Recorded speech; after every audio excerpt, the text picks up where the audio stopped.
Hello students, IB technical classes के अंदर आप सबका स्वागत है।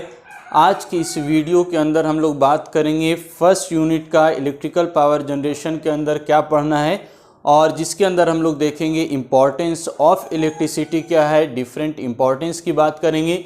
और साथ ही साथ हम लोग सेकंड टॉपिक यानी इलेक्ट्रिकल पावर जनरेशन का बेसिक कंसेप्ट क्या है, किस तरह से जनरेशन का काम किया जाता है, ये सारी बात डिटेल के अंदर जानेंगे। तो क्लास पूरा अटेंड कीजिएगा, आपको ये सारी बात डिटेल के अंदर अच्छे से समझ में आएगी। तो सबसे पहले आप देख लीजिए कि हम लोग को जो बात करना है इस चैप्टर यानी फर्स्ट यूनिट के अंदर, जो कि सब्जेक्ट का नाम क्या है, यूनिट का नाम हमारे बेसिक ऑफ पावर जनरेशन, जिसके अंदर हमारे पास बहुत स्मॉल टॉपिक्स है और ये सारा बेसिक है। मेन जो आपका इलेक्ट्रिकल पावर जनरेशन का बात स्टार्ट होता है वो सेकंड चैप्टर से है, जिसके अंदर हम लोग थर्मल पावर प्लांट की बात डिटेल के अंदर करेंगे, लेकिन इसमें बेसिक बहुत आसान चीज़ देखेंगे हम लोग। तो फर्स्ट चीज़ हम लोग को क्या मालूम करना है, इंपॉर्टेंस ऑफ इलेक्ट्रिसिटी। तो अगर हम आपसे पूछें कि इलेक्ट्रिसिटी की क्या इंपॉर्टेंस है, हमारे जीवन के अंदर क्या महत्व है, तो आपका आंसर क्या होगा कमेंट के अंदर बताइए। हम देख रहे हैं आपका उत्तर। तो ज़्यादातर बच्चे जो आंसर देते हैं वो देते हैं कि हमारा इलेक्ट्रिसिटी का उपयोग हमारे जीवन में बहुत है, महत्व बहुत है, क्योंकि हम इलेक्ट्रिसिटी के माध्यम से घर के अंदर सारा उपकरण को उपयोग करते हैं। और सबसे ज़्यादा जो अभी ज़रूरी है वो हम लोग मोबाइल चार्ज करते हैं, ठीक है, जिसके कारण हम लोग मोबाइल में डिफरेंट चीज़ यानी गेम खेल सकते हैं, या इस तरह का आंसर बच्चों का आता है, हमारा नहीं। तो ये सारा इम्पोर्टेंस आपको समझ में आता है, लेकिन टेक्निकल तौर से या बुक के लैंग्वेज में आपका क्या क्या इम्पोर्टेंस है आज हम वो बात करने जा रहे हैं। तो फर्स्ट इम्पोर्टेंस जो इलेक्ट्रिसिटी की है वो इम्पोर्टेंस क्या है, इजी कन्वर्जन। इजी कन्वर्जन कहने का मतलब क्या है, इलेक्ट्रिकल एनर्जी एक ऐसा एनर्जी है जिसको बहुत आसानी से एक फॉर्म से दूसरे फॉर्म के अंदर कन्वर्ट कर दिया जा सकता है, बदल दिया जा सकता है, रूपांतरित किया जा सकता है। तो इलेक्ट्रिकल एनर्जी ऐसा एनर्जी है जिसको हम एक फॉर्म से दूसरे फॉर्म के अंदर एनर्जी को कन्वर्ट कर पा रहे हैं। लाइट कट गई है, बहुत डिस्टरबेंस हो रहा है लाइट का, कल से सप्लाई बारिश जारी है, बारिश हो रही है, सप्लाई बार बार कटे, तो हम कंटिन्यू करेंगे। अब बहुत हम वेट कर चुके हैं, क्लास हमारा बहुत डिस्टर्ब हो रहा है सप्लाई की वजह से। इम्पॉर्टेंस की बात कर रहे हैं, लेकिन डिसएडवांटेज भी ये है कि सप्लाई बहुत ज़्यादा यानी डिस्टरबेंस होता है अगर सप्लाई कट हो जाती है। तो यह इंपॉर्टेंस के अंदर भी इसको कंसीडर कर सकते हैं कि यदि प्रॉपर वे से अगर सप्लाई नहीं रहेगी तो आपका जो ऑनलाइन क्लास है ये ऑफलाइन के अंदर भी डिस्टरबेंस होता था, तो उस तरह का डिस्टरबेंस आपका होगा यदि सप्लाई नहीं रहेगी। तो सप्लाई महत्व भी, और कंटिन्यूअस सप्लाई हमको चाहिए, हम लोग फुल्ली तौर से अब डिपेंडेंट हो चुके हैं। तो फर्स्ट इंपॉर्टेंस क्या आपका इजी कन्वर्जन, यानी हम लोग इलेक्ट्रिकल सप्लाई को क्या कर सकते हैं, एक रूप से एक फॉर्म से दूसरे फॉर्म के अंदर आसानी से कन्वर्ट कर सकते हैं, बदल सकते हैं। फॉर एग्जांपल जैसे हमारे पास इलेक्ट्रिकल एनर्जी है, अभी हमको पढ़ाना है तो हम क्या लगाए हुए हैं, बहुत सारा बल्ब लगाए हुए हैं, ट्यूबलाइट लगाए हुए हैं। तो बहुत आसानी से हम क्या करेंगे, इस ट्यूबलाइट के माध्यम से हम लोग डिफरेंट जो इलेक्ट्रिकल एनर्जी है उसको लाइट एनर्जी के अंदर बदल देंगे। सिमिलरली अगर आपके घर में ऊपर फैन लगा हुआ है रूम के अंदर, तो वो क्या कर रहा है, आपका इलेक्ट्रिकल एनर्जी को मैकेनिकल एनर्जी यानी यांत्रिक ऊर्जा के अंदर बदल दे रहा है। सिमिलरली डिफरेंट आप जाड़े के दिन में, सर्दी के मौसम में पानी गर्म करते हैं वाटर नहाने से पहले, तो उसके लिए आप हीटर का उपयोग करते हैं, तो वो क्या करता है, इलेक्ट्रिकल एनर्जी को हीट एनर्जी के अंदर बदल देता है। तो similarly different type of energy को हम लोग बहुत आसानी से यानी इलेक्ट्रिकल एनर्जी को बहुत आसानी से डिफरेंट फॉर्म के अंदर बदला जा सकता है और उसका उपयोग किया जा सकता है। आप घर के अंदर भी देखेंगे जो एप्लायंसेस लगे हुए हैं वो सारा एप्लायंसेस इलेक्ट्रिकल एनर्जी से यदि चल रहा है तो उसको बहुत आसानी से, जैसे मिक्सर आपके अंदर यानी मसाला पीसने का जो मशीन है उसके अंदर क्या हो रहा है, इलेक्ट्रिकल एनर्जी मोटर लगा हुआ होता है और इलेक्ट्रिकल एनर्जी को हम लोग मैकेनिकल के अंदर बदल देते हैं। तो ये आपका क्या कर रहा है, एक ऐसा इलेक्ट्रिकल एनर्जी आपका ऐसा एनर्जी है जो बहुत आसानी से एक रूप से दूसरे रूप में बदल जाता है और हम उसका उपयोग बहुत आसानी से कर पाते हैं। तो ये फर्स्ट एडवांटेज आपका है, फर्स्ट इंपॉर्टेंस है इलेक्ट्रिकल एनर्जी का कि it is a easy conversion, बहुत आसानी से बदल जाता है। इसी को कन्वीनियंट भी कहते हैं, एक रूप से दूसरे रूप में बदल जाने वाले को कन्वीनियंट कहते हैं। तो इलेक्ट्रिकल एनर्जी को एक रूप से दूसरे रूप में बदलने में बहुत ज़्यादा परेशानी नहीं होता, दिक्कत नहीं होता, बहुत आसानी से फॉर्म के अंदर, डिफरेंट फॉर्म के अंदर बदल जाता है और हम लोग उसका उपयोग कर पाते हैं। तो इलेक्ट्रिकल एनर्जी का इजी कन्वर्जन फर्स्ट एडवांटेज है। दूसरा एडवांटेज क्या है, दूसरा एडवांटेज है ईजी कंट्रोल। अब मान के चलिए फॉर एग्जांपल यदि हम अपने रूम के अंदर 4 लैंप जलाए हुए हैं या लैंटर्न जलाए हुए हैं या कैंडल, आपने 10 कैंडल जलाया हुआ है रोशनी के लिए क्लासरूम के अंदर, तो अगर आप उसको कंट्रोल बुझाना है, सप्लाई आ गई और कुछ, अब हम क्लास ऑफ हो गया तो अब हमको बुझाना है, तो क्या करेंगे, अगर मान के चलिए अलग अलग जगह पर कैंडल रखा हुआ है तो अलग अलग जगह पर जाना होगा आपको और उसको फूंकना होगा, बुझाना होगा। तो ये टाइम टेकन प्रोसेस है, अलग अलग जगह जाना होगा, उसमें भी आप एक बार फूकेंगे हो सकता है नहीं बुझे, 2 बार 3 बार फूकना होगा। तो इस तरह से आपको क्या करना, थोड़ा मेहनत एफर्ट ज़्यादा करना होगा। लेकिन इलेक्ट्रिकल एनर्जी एक ऐसा एनर्जी है जिसको बहुत आसानी से आप कंट्रोल कर सकते हैं। जैसे आपका समझिए कि 10 बल्ब अगर क्लासरूम के अंदर लगा हुआ है तो सबके पास स्विच, आप कहीं से भी क्या कर सकते हैं, उसको ऑफ कर सकते हैं, ऑन कर सकते हैं, बहुत आसानी से आप उसको कंट्रोल कर सकते हैं। साथ ही साथ एक मेन स्विच भी लगा होता है, एमसीबी या उसके अलावा और कोई मेन स्विच या फ्यूज लगा हुआ है, तो आप वहाँ से एक बार में 10 बल्ब को कंट्रोल कर सकते हैं। ठीक है, तो बहुत आसानी से आप क्या कर सकते हैं, इलेक्ट्रिकल सप्लाई को कंट्रोल कर सकते हैं या इलेक्ट्रिकल सप्लाई पर चलने वाला जो इक्विपमेंट है उसको कंट्रोल। बड़ा बड़ा मोटर है, ट्रांसफार्मर है, तो उसके लिए आपको हथौड़ा या बहुत मेहनत करने की आवश्यकता नहीं है। बहुत छोटा छोटा स्विच लगा होता है, एमसीबी लगा होगा, रिले लगा होगा, आप उसको उंगली से दबाएंगे और बहुत बड़ा इक्विपमेंट को आप बहुत आसानी से कंट्रोल कर पाएंगे। तो इलेक्ट्रिकल एनर्जी एक ऐसा एनर्जी है जिसको बहुत आसानी से कंट्रोल किया जा सकता है और इलेक्ट्रिकल एनर्जी से चलने वाला जो इक्विपमेंट है उसको भी हम लोग बहुत आसानी से कंट्रोल कर पाते हैं। तो सेकंड एडवांटेज है कि इलेक्ट्रिकल एनर्जी एक ऐसा एनर्जी है जिसको बहुत आसानी से कंट्रोल किया जा सकता है, स्विचिंग किया जा सकता है, स्विच ऑन ऑफ किया जाता है और उसके साथ इक्विपमेंट जो लगा हुआ है वो भी बहुत आसानी से कंट्रोल हो जाता है। ये तो सेकंड एडवांटेज। ये तो घर वाला जो बात एग्जांपल ले रही है ये छोटा चीज़ है, लेकिन आप पावर प्लांट के अंदर चले जाएंगे, सब स्टेशन के अंदर चले जाएंगे तो बहुत बड़ा बड़ा सप्लाई, आपका पूरा एरिया कनेक्टेड है, आपका गया, बिहार, इस तरह का सप्लाई कनेक्टेड है। तो आप पूरे बिहार का यदि सप्लाई देना है या काटना है तो उसके लिए बहुत बड़ा हमको इक्विपमेंट बहुत बड़ा हमको कोई काम करने की आवश्यकता नहीं। उसके लिए भी वहाँ पर भी छोटा सा इक्विपमेंट लगा होगा, सर्किट ब्रेकर होगा, रिले लगा होगा, स्विच लगा होगा, आप उसको ऑपरेट कीजिएगा, स्विचिंग का काम कीजिएगा और सप्लाई पूरे बिहार की या पूरे गया की क्या हो जाएगी, कट हो जाएगी। तो आप बहुत बड़े बड़े एरिया को क्या कर सकते हैं, ऑन ऑफ या सप्लाई कट या कंटिन्यू कर सकते हैं। तो इलेक्ट्रिकल एनर्जी बहुत आसानी से कंट्रोल किया जा सकता है। ये सेकंड एडवांटेज हो गया। थर्ड एडवांटेज क्या है हमारा, हमारे पास ग्रेटर फ्लैक्सिबिलिटी। ये ध्यान से समझिएगा, ग्रेटर फ्लैक्सिबिलिटी का मतलब समझिए आपके क्लास में अभी फर्स्ट बेंच पर शिवानी कुमारी बैठी हुई हैं, इनको हमको हटाना है। हम चाह रहे हैं कि ये यहाँ पर नहीं बैठे, कोई पीछे से बच्चा है उसको हम आगे बैठाएं, इनको थोड़ा दूसरे बेंच पे बैठाएं। तो हम क्या कहेंगे, बाबू तुम पीछे से आ जाओ और यहाँ पर बैठ जाओ, इनको बोलेंगे आप थोड़ा पीछे चली जाइए। तो यदि ये पीछे चली जाती हैं और वो बच्चा को हम आगे बुला देते हैं और दोनों अपना पोजीशन चेंज कर लेता है तो हम कहेंगे कि ये दोनों क्या है, फ्लैक्सिबल नेचर के। लेकिन वो बच्चा तो तैयार है लेकिन ये शिवानी तैयार नहीं है, यानी हम अपना प्लेस नहीं छोड़ सकते, सर हम फिक्स है, पैसा दिया हम हटेंगे नहीं। तो यदि ऐसा बात है तो हम कहेंगे इनके अंदर फ्लैक्सिबिलिटी नहीं है। तो उसी प्रकार यदि कोई एक जगह से दूसरी जगह बहुत आसानी से चला जाए, बदल जाए, तो ऐसे को हम क्या कहेंगे, इसके नेचर के अंदर क्या है, फ्लैक्सिबिलिटी है, लचीलापन है, बहुत आसानी से ये एक जगह से दूसरे जगह जा सकते हैं। तो सिमिलरली इलेक्ट्रिकल पावर का एक बहुत बड़ा एडवांटेज आपको मिल जाता है कि ये क्या है कि इलेक्ट्रिकल एनर्जी ये इसके अंदर बहुत ज़्यादा फ्लैक्सिबिलिटी होती है, यानी आप 1000 ऑफ किलोमीटर इसको क्या कर सकते हैं, बहुत फ्रैक्शन ऑफ सेकंड के अंदर ट्रांसफ़र कर सकते हैं। जैसे आपको मालूम होगा थर्मल पावर प्लांट या आपका न्यूक्लियर पावर प्लांट बहुत दूर बना होता है, जहाँ पर सोर्स अवेलेबल होता है, जहाँ पर कोयला या न्यूक्लियर एनर्जी होता है वहाँ पर उसको बनाते हैं। तो वहाँ से हम लोड के पास यानी हमारे घर तक, कंज्यूमर तक लाते हैं हम लोग, तो उसको लाने के लिए बहुत ज़्यादा समय नहीं लगता। एक तो पहला चीज़ कि हम लोग ईजिली ट्रांसमिशन लाइन के माध्यम से 1000 ऑफ किलोमीटर हम लोग क्या कर लेते हैं, ट्रैवल कर लेते हैं और इलेक्ट्रिकल एनर्जी को एक जगह से बहुत आसानी से हम लोग दूसरे जगह ट्रांसफ़र कर पाते हैं, भेज सकते हैं, एक जगह से दूसरे जगह हम लोग उसको सेंड कर सकते हैं। तो ये बहुत ज़्यादा हमारे पास इसके अंदर फ्लैक्सिबिलिटी होती है। और दूसरा, इसके अंदर टाइम टेकन नहीं होता। आप कोई स्टूडेंट को हटाएंगे तो थोड़ा सा वो सोचेगा, समझेगा, हटेगा, लेकिन इलेक्ट्रिकल एनर्जी उतना सोचता समझता नहीं है। आप इसको स्विचिंग का काम कीजिएगा, फ्रैक्शन ऑफ सेकंड के अंदर ये 1000 ऑफ किलोमीटर ट्रैवल कर लेगा और सप्लाई एक जगह से दूसरी जगह चली जाएगी। तो थर्ड थर्ड आपका एडवांटेज क्या है, इलेक्ट्रिकल एनर्जी एक ऐसा एनर्जी है जिसके अंदर बहुत ज़्यादा फ्लैक्सिबिलिटी है, जो बहुत आसानी से एक जगह से दूसरी जगह ट्रांसफ़र हो जाएगा फ्रैक्शन ऑफ सेकंड के अंदर।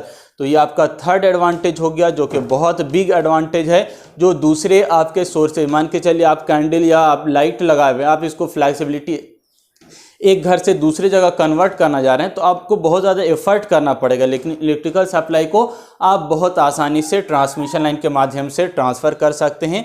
तो इसके अंदर फ्लैक्सिबिलिटी बहुत ज़्यादा होती है। ये थर्ड पॉइंट हो गया। फोर्थ पॉइंट क्या लिखा हुआ है, क्लीनेस्ट एनर्जी, यानी इलेक्ट्रिकल एनर्जी एक ऐसा एनर्जी है जो आपके दूसरे एनर्जी के कंपेयर में क्लीनेस्ट है। इसके अंदर कोई भी पॉल्यूशन नहीं है, ना ही साउंड पॉल्यूशन और ना ही आपका स्मोक या एयर पॉल्यूशन होता है। जैसे अगर हम अपने रूम के अंदर, क्लासरूम में आप देखे हुए हैं लाइट लगा हुआ है, आपके घर में लाइट लगा हुआ है, तो अब लाइट आपको प्रकाश तो मिल रहा है इलेक्ट्रिकल एनर्जी से, लेकिन प्रकाश के साथ आपको धुआं या कोई प्रकार का साउंड या नॉइस आपको नहीं मिल रहा है। तो इसका मतलब इलेक्ट्रिकल एनर्जी क्या आपका क्लीनेस्ट है। उसकी जगह आप पहले लैंटर्न यूज़ करते थे, लैंप यूज़ करते थे, या कैंडल यूज़ करते थे, या पेट्रोमैक्स यूज़ करते थे, तो उन सब के अंदर आप देखेंगे कहीं ना कहीं धुआं उपयोग हो रहा है या कोई साउंड टाइप का आपको प्रोड्यूस हो रहा है। तो वो सारी बात आपका इलेक्ट्रिकल एनर्जी के अंदर नहीं है। तो ये आपका एक ऐसा एनर्जी है जो क्लीनेस्ट एनर्जी है, जिसके अंदर कोई भी स्मोक या कोई भी नॉइस प्रोड्यूस नहीं होता है। तो electrical energy one of the cleanest energy in which there is no pollution. ठीक है, ये हो गया आपका फोर्थ पॉइंट। फिफ्थ पॉइंट क्या लिखा हुआ है और जो सबसे इंपॉर्टेंट है, क्योंकि हम लोग किसी भी चीज़ को क्या देखते हैं, पैसा से हम लोग कंपेयर, पॉकेट में पैसा नहीं है तो कोई भी चीज़ अच्छा नहीं है, पैसा लगता रहता है तो सब कुछ अच्छा लगता है। तो इसी प्रकार यदि हमारे पास सारा इतना एडवांटेज तो मिलता, यानी कंट्रोल भी अच्छे से हो रहा है और एक जगह से दूसरी जगह भी जा रहा है, लेकिन पैसा बहुत लगता है, तो हम लोग लेते हैं नहीं लेते हैं। बिजली का बिल पेमेंट करने के लिए हमारे पास पैसा ही नहीं होता, तो हम कितनों एडवांटेज रहे हम उसको प्रीफर नहीं करते हैं। लेकिन इलेक्ट्रिकल एनर्जी एक ऐसा एनर्जी है जो हमारे अदर एनर्जी की तुलना में बहुत ज़्यादा क्या है, चीपेस्ट है, सस्ता है। फॉर एग्जाम्पल अब ध्यान से समझिएगा, यदि मान के चलते हैं हम क्या कर रहे हैं, आप एग्जाम्पल के तौर पर हम ले रहे हैं एक कैंडल आप खरीद रहे हैं, मोमबत्ती, ठीक है, जलाने के लिए आप अपने रूम के अंदर पढ़ना आपको, तो कितना कम से कम 5 रुपया या मान के चलते हैं 10 रुपया का एक कैंडल आप लाया, तो ये 10 रुपया का कैंडल कितना देर जलेगा, आधा घंटा, 45 मिनट या 1 घंटा हम मान लेते हैं। कितना देर चल रहा है ये, 1 आवर चल रहा है। तो 1 घंटा आपको लाइट प्रकाश मिलने के लिए आपको क्या करना हो रहा है, 10 रुपया खर्चा करना पड़ रहा है। लेकिन आप कंपेयर कीजिए प्रकाश आपका इलेक्ट्रिकल एनर्जी से, तो इलेक्ट्रिकल एनर्जी के लिए आपको जो पेमेंट करना होता है वो कितना होता है, मात्र कितना, 5 रुपीज़ पर किलोवाट आवर। ये किलोवाट आवर क्या है, इलेक्ट्रिकल एनर्जी का यूनिट है। ठीक है, सिमिलरली जैसे आपका करंट का यूनिट क्या होता है, कमेंट के अंदर बताइए। इलेक्ट्रिकल एनर्जी के अंदर हमारा करंट का हमारे पास यूनिट क्या होता है, एम्पियर होता है। वोल्टेज का यूनिट क्या होता है, सब याद रखते जाइएगा, बहुत बेसिक से हम पढ़ाएंगे, आपको कोई प्रॉब्लम नहीं होगा। तो ये सारी चीज़ याद करते चलिएगा, और कहीं पर भी प्रॉब्लम होगा तो हम उसको भी डिस्कस करेंगे। करंट की इकाई आपकी क्या है, विद्युत धारा की इकाई आपका एम्पियर है, वोल्टेज की इकाई आपका वोल्ट है, पावर की इकाई वाट है। सिमिलरली इलेक्ट्रिकल एनर्जी का आपका आपका यूनिट क्या है, किलोवाट आवर है। ठीक है, तो इसी प्रकार आप फ्रीक्वेंसी का बताइए, फ्रीक्वेंसी की एनर्जी, फ्रीक्वेंसी की यूनिट क्या है, देख रहे हैं कमेंट के अंदर, फ्रीक्वेंसी की यूनिट क्या होती है आपका, हर्ट्ज होती है, HZ से नोट करते हैं। तो अभी सब की बात नहीं करेंगे।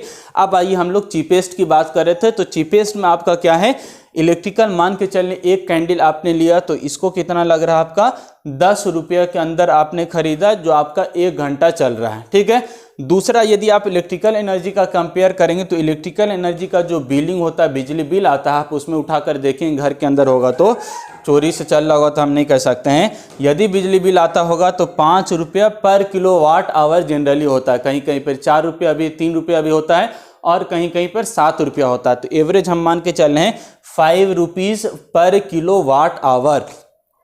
इसका मतलब क्या हुआ, इसका मतलब ये हुआ कि यदि आप क्या कर रहे हैं, आप 1 घंटा, यानी 1 घंटा, किलोवाट का मतलब क्या होता है, किलो का मतलब 10⁻3, यानी 1000 वाट। किलोवाट का मतलब 1000 वाट। यदि 1 घंटा आप चलाते हैं तो आपको कितना पैसा देना पड़ेगा, 5 रुपया। ध्यान से समझ लीजिए, किलो का मतलब 10⁻³ यानी 1000 वाट आपका, किलो वाट आपके क्या है एनर्जी की यूनिट है, वाट पावर की यूनिट है, और आवर मिला देंगे तो टोटल एनर्जी की यूनिट हो जाएगी। तो किलो वाट आवर का मतलब क्या हो रहा है कि यदि हम लोग 1000 वाट 1 घंटा तक, आवर 1 घंटा तक उपयोग करते हैं तो आपको कितना पैसा देना होगा, केवल 5 रुपया देना होगा। तो अब इससे आप कैंडल से कंपेयर कीजिएगा तो बहुत ज़्यादा आपको सस्ता पड़ेगा। यदि आप मान के चलते हैं कि आपका जो हमारे पास बल्ब लगा हुआ होगा एलईडी बल्ब, तो 9 वाट का बल्ब रहता है, ठीक है, एलईडी बल्ब जो घर के अंदर लगा हुआ है, लेकिन हम मान लेते हैं ये कितने का है, 10 वाट का हम मान लेते हैं। तो ये 10 वाट का बल्ब क्या हो जाएगा, 10 वाट का बल्ब मान लीजिए, और आपका कितना दिन हम चला रहे हैं, 1 घंटा आपको चलाना है, 1 घंटा। तो 1000 वाट यदि कंसीडर करते हैं किलो वाट के अंदर 10⁻³ का, तो आपको टोटल ऐसा कितना बल्ब लग जाएगा, यदि 1000 वाट की बात करेंगे तो लगभग आपका कितना हो जाएगा, 100 बल्ब आपका जल जाएगा, ठीक है। तो 100 बल्ब, 100 बल्ब को कितना देर हम जलाएंगे, 100 बल्ब को यदि हम कितना देर जलाते हैं, 1 आवर जलाते हैं, 1 घंटा 100 बल्ब को, तो आपको कितना पैसा देना होगा, केवल 5 रुपया देना होगा। तो आप इससे तुलना कीजिए कैंडल से, या और आप लैंटर्न से, प्रीवियस जितना भी सोर्सेस था एनर्जी का उनसे तुलना करेंगे तो इलेक्ट्रिकल एनर्जी का क्या हो जाएगा, आपको बहुत चीपेस्ट पड़ेगा, सस्ता पड़ेगा as compare to other energy sources. तो कुल मिलाकर कहने का मतलब यही है कि इलेक्ट्रिकल एनर्जी आपका क्या है, बहुत ज़्यादा सस्ता होता है दूसरे डिफरेंट एनर्जी सोर्सेज की तुलना में, ठीक है। ये बात हो गई आपका डिफरेंट इंपॉर्टेंस ऑफ इलेक्ट्रिसिटी से रिलेटेड, कि हमारा ये इजी कन्वर्जन भी है, एक जगह से दूसरी जगह, इजी कन्वर्जन एक फॉर्म से दूसरे फॉर्म में बदल जाता है, दूसरा इजी कंट्रोल होता है, तीसरा आपका फ्लेक्सिबिलिटी बहुत ज़्यादा होती है, एक जगह से दूसरी जगह चला जाएगा, तीसरा आपका क्लीनेस्ट होता है, और चौथा सस्ता होता है, पैसा ज़्यादा आपका नहीं लगेगा, ठीक है। अब ये समझिए नेक्स्ट टॉपिक आपका है क्या है, जनरेशन ऑफ इलेक्ट्रिकल एनर्जी, यानी इलेक्ट्रिकल एनर्जी को हम लोग किस तरह से जनरेट करेंगे। तो इसके लिए आपको शुरू में, यानी बेसिक चीज़ आप लोग शुरू में देखा होगा, हम लोग बात किया था सिंगल लाइन डायग्राम के अंदर भी, जहाँ पर हम लोग डिफरेंट एनर्जी सोर्सेज की भी बात किया था, पावर जनरेशन की बात किया था, तो वो भी आपको ध्यान में होगा लास्ट लेक्चर। तो अब जो बेसिक आपका जनरेशन ऑफ इलेक्ट्रिकल एनर्जी है, तो इसके लिए हमको क्या क्या इक्विपमेंट की ज़रूरत होगी, वो बेसिकली हम लोग को यहाँ पर जानना है। तो पावर जनरेशन का जो मेनली तौर से हमारा क्या होता है, जनरेशन का काम होता है, उसके लिए हमको 2 इक्विपमेंट बहुत ज़्यादा इंपॉर्टेंस है। एक तो हमको टरबाइन की ज़रूरत होती है, और दूसरा अल्टरनेटर की, जिसको हम लोग क्या कहते हैं, एसी जनरेटर भी कहते हैं। एसी जनरेटर का ही दूसरा नाम क्या है, अल्टरनेटर है, और डीसी जनरेटर को नॉर्मली हम क्या कहते हैं, सिर्फ जनरेटर कहते हैं। तो ये आपको समझ लीजिए कि हमारा टरबाइन हमारा लगा हुआ होगा, और उसके साथ क्या लगा हुआ है, एसी जनरेटर लगा हुआ है, और उसकी माध्यम से हम बिजली का उत्पादन करेंगे। तो जनरेशन ऑफ इलेक्ट्रिकल एनर्जी के अंदर हम बात करेंगे कि बेसिक कंसेप्ट क्या है जिसके माध्यम से इलेक्ट्रिकल एनर्जी हम जनरेट करेंगे। तो अब देखिए सबसे पहला जो इक्विपमेंट है वो क्या लगा हुआ है, टरबाइन लगा हुआ। अब इसका नाम याद रखिएगा, टरबाइन का दूसरा नाम प्राइम मूवर है, नहीं तो लिख लीजिए आप कॉपी में अपने नोट में, टरबाइन का दूसरा नाम प्राइम मूवर है। ये टरबाइन का फंक्शन क्या है, टरबाइन क्या करता है, तो turbine is a device which convert different type of energy into mechanical energy. यानी टरबाइन या प्राइम मूवर एक ऐसा उपकरण है जो विभिन्न प्रकार की ऊर्जाओं को, विभिन्न प्रकार के एनर्जी को मैकेनिकल एनर्जी के अंदर, यानी यांत्रिक ऊर्जा के अंदर बदलने का काम करता है। तो टरबाइन, यदि हम इस पर वाटर देंगे, वाटर से स्ट्राइक कराएंगे, वाटर मारेंगे, तो वाटर एनर्जी क्या होगा, जो वाटर का प्रेशर था, वाटर के अंदर काइनेटिक एनर्जी था, वो क्या हो जाएगा, जैसे टरबाइन पे मारिएगा तो वो घूमने लगेगा। तो घूमना इसका मतलब क्या हुआ, मैकेनिकल एनर्जी, यांत्रिक ऊर्जा मिल गया। हवा चल रहा था, हवा बहुत तेज चल रहा है, अब उसके साथ पंखी आप लगा दिया, हवा की एनर्जी, जो विंड एनर्जी जिसको बोलते हैं हम, तो ये विंड एनर्जी क्या होगा, हवा उस पर स्ट्राइक करेगा, धक्का मारेगा, और वो क्या होगा, घूमने लगेगा। तो ये क्या कहलाएगा, आपका विंड टरबाइन कहलाएगा, जो एक प्रकार से आपका पवन ऊर्जा है उसको यांत्रिक ऊर्जा के अंदर बदल देगा, ठीक है। तो टरबाइन या प्राइम मूवर क्या है, डिफरेंट टाइप ऑफ एनर्जी को मैकेनिकल एनर्जी के अंदर बदल देता है, यांत्रिक ऊर्जा के अंदर बदल देता है। और उसके साथ क्या लगा हुआ होता है, एसी जनरेटर, या इसी को हम अल्टरनेटर बोलते हैं, ठीक है। तो तो ये अल्टरनेटर या जनरेटर का काम क्या है? जनरेटर, जनित्र हिंदी में इसको कहते हैं। जनरेटर या alternator is a device which convert mechanical energy into electrical energy. यानी आप इसको क्या करेंगे? मैकेनिकल एनर्जी प्रोवाइड करेंगे, रोटेशन प्रोवाइड करेंगे, यांत्रिक ऊर्जा उसको प्रोवाइड करेंगे, तो ये अपने आउटपुट में क्या देगा? आपको इलेक्ट्रिकल एनर्जी देगा, विद्युत ऊर्जा देगा। ठीक है, तो ये आपका क्या है? आपका हमारे पास टरबाइन लगा हुआ होगा और उसके साथ अल्टरनेटर लगा होगा। टरबाइन को अलग अलग सोर्स देंगे हम एनर्जी, जिसके माध्यम से हमको यांत्रिक ऊर्जा मिल जाएगा, और यांत्रिक ऊर्जा हम अल्टरनेटर को देंगे या जनरेटर को। ये आपका क्या कर देगा? मैकेनिकल से इलेक्ट्रिकल एनर्जी के अंदर बदल देगा।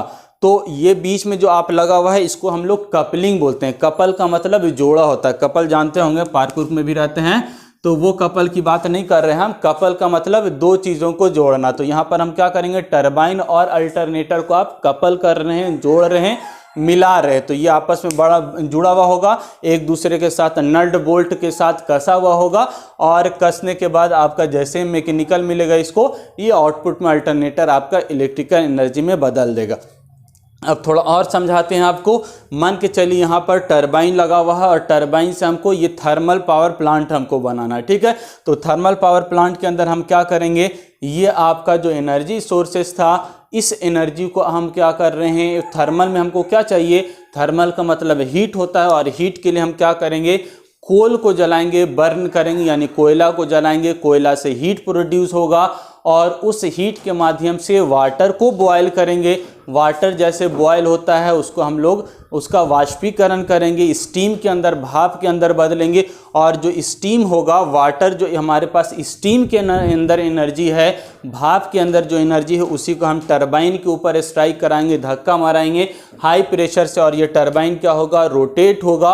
और जैसे ही टरबाइन रोटेट होगा, इसके साथ अल्टरनेटर लगा होगा, अल्टरनेटर भी रोटेट होने लगेगा। और अल्टरनेटर की प्रॉपर्टी है कि जैसे इसको यांत्रिक ऊर्जा यानी मैकेनिकल एनर्जी मिलेगा, ये आउटपुट में क्या दे देगा? इलेक्ट्रिकल एनर्जी दे देगा, और ये आपका थर्मल पावर प्लांट आपका काम करेगा। सिमिलरली अगर हमको न्यूक्लियर पावर प्लांट बनाना है तो क्या करेंगे? यहाँ पर चेन रिएक्शन कराएंगे, न्यूक्लियर एनर्जी का यूज़ करेंगे, यूरेनियम का, थोरियम का, इस सब का उपयोग करके हम लोग बहुत ज़्यादा हीट रिएक्शन करा के हीट का उत्पादन करेंगे, और इस हीट को क्या करेंगे? वाटर को देंगे। वाटर क्या होगा? बॉयल होगा, बॉयल होने के बाद स्टीम में, भाप में बदलेगा, और उस भाप को लेकर फिर से टरबाइन पर हम लोग धक्का माराएंगे, स्ट्राइक कराएंगे, टरबाइन आपका रोटेट होगा, और रोटेट होने के बाद आपका अल्टरनेटर को दे देंगे हम मैकेनिकल एनर्जी, और फिर से आपका बिजली का उत्पादन हो जाएगा। वो समझ में, होप आपको समझ में आ रहा होगा सारी चीज़। इसी तरह यदि विंड पावर प्लांट की बात करें, यानी पवन चक्र, जो आप लोग देखा भी होगा, पवन के माध्यम से बिजली का उत्पादन करना, तो हम क्या करेंगे? उसमें आपको टरबाइन यानी जो विंड एनर्जी हवा आ रहा है उसको बड़ा बड़ा पंखी लगा के हम क्या करेंगे? उस पर विंड प्रोवाइड करेंगे, और जैसे ही आपका पंखी से हवा टकराएगा तो आपका क्या होगा? टरबाइन रोटेट होगा, यानी विंड एनर्जी मैकेनिकल के अंदर बदल जाएगा, और उसके अंदर जो टरबाइन का आप देखेंगे पीछे वाला जो पोर्शन होगा, वहाँ पर अल्टरनेटर रखा हुआ होता है। उस अल्टरनेटर के माध्यम से इलेक्ट्रिकल एनर्जी जनरेट हो जाएगी। आ रहा समझ में? तो इस प्रकार से आप क्या कर सकते हैं? डिफरेंट एनर्जी सोर्सेस का उपयोग करके आप इलेक्ट्रिसिटी जनरेट कर पाएंगे। तो आप हाइड्रो पावर प्लांट हो, या आपका टाइडल पावर प्लांट हो, या जियोथर्मल पावर प्लांट हो, ये सारी बात डिटेल में करेंगे जब हम लोग टॉपिक के अंदर आएंगे। तो अभी सिर्फ इतना समझ लिए कि बेसिक कंसेप्ट हमारा क्या है?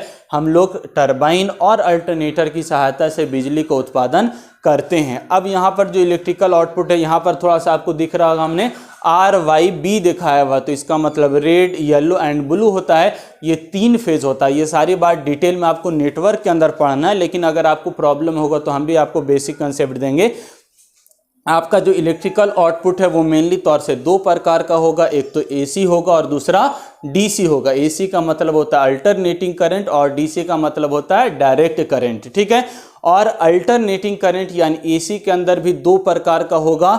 ये AC हमारे पास या तो सिंगल फेज होगा, यानी एक हमारा फेज वायर और दूसरा न्यूट्रल होगा, या जिसको अर्थिंग भी आप बोल सकते हैं, अर्थिंग होगा।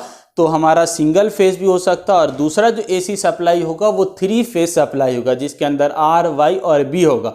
तो मेनली तौर से जो जनरेशन का काम होता है, अल्टरनेटर आप देखा होगा, ट्रांसमिशन बड़ा बड़ा, तो वहाँ पर सब कुछ जो होता है वो 3 फेज सिस्टम के अंदर होता है, यानी वहाँ पर R, Y और B 3 फेज होता है। लेकिन घर के अंदर जो हम लोग उपयोग करते हैं वो स्मॉल रेटिंग होता है, छोटे रेटिंग के लिए उपयोग करते हैं, इसलिए वहाँ पर सिंगल फेज का उपयोग करते हैं। ये पूरी बात आपको डिटेल में नेटवर्क के अंदर पढ़ना है, सिंगल फेज, 3 फेज, DC और AC में क्या डिफरेंस है। लेकिन अगर आपको कोई प्रॉब्लम होगा तो हम भी आपको हेल्प करेंगे।